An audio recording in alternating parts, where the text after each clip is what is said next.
the dance of a deeper explanation.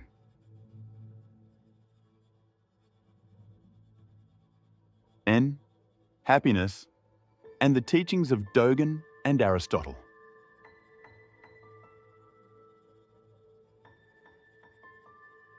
Imagine being told that the secret to happiness isn't winning the lottery, scoring the dream job, or finally getting your inbox to 0.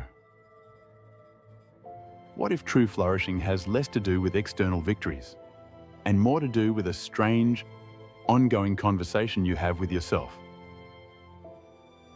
Aristotle called it the activity of the soul in accordance with virtue. Zen, especially in the teachings of Dōgen, calls it studying the self. And when you put those two together, happiness starts to look less like a goal and more like a practice.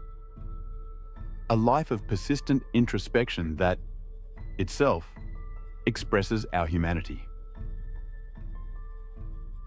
Take Aristotle first. In the Nicomachean ethics, he argues that everything aims at some good, and the highest good is happiness. Eudaimonia.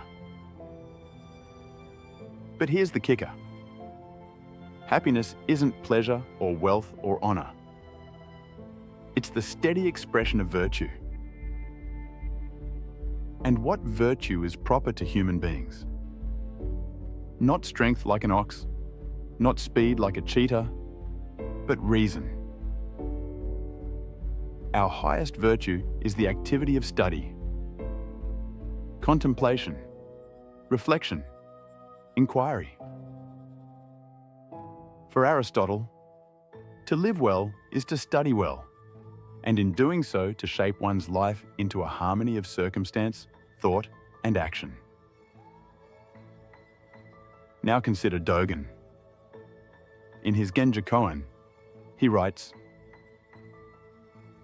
"To study the Buddha way is to study oneself.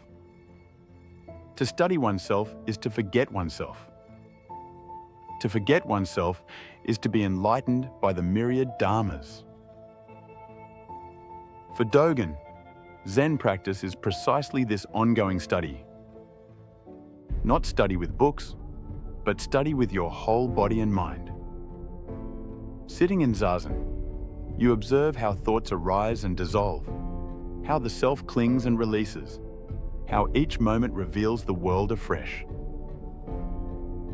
The point is not to accumulate knowledge, but to ultimately manifest a kind of self-forgetting in which the boundary between me and other dissolves.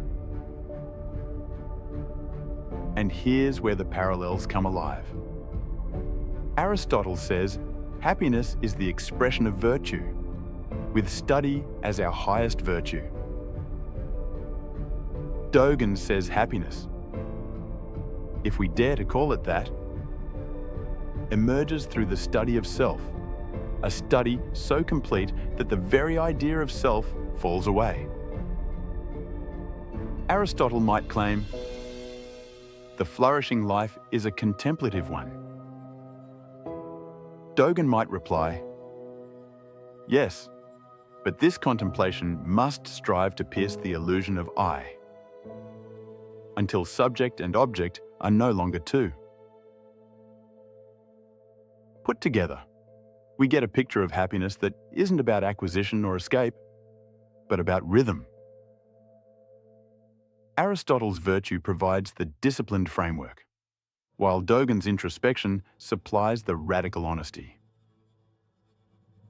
Both traditions insist that happiness is an activity, not a possession. Both claim that to be human is to study, whether through rational contemplation or through direct awareness of the self's impermanence. So perhaps the secret is this: the study of virtue and the study of self are two sides of the same coin.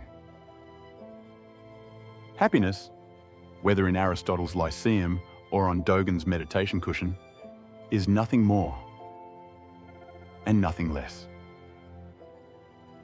than the ongoing project of learning to be fully human.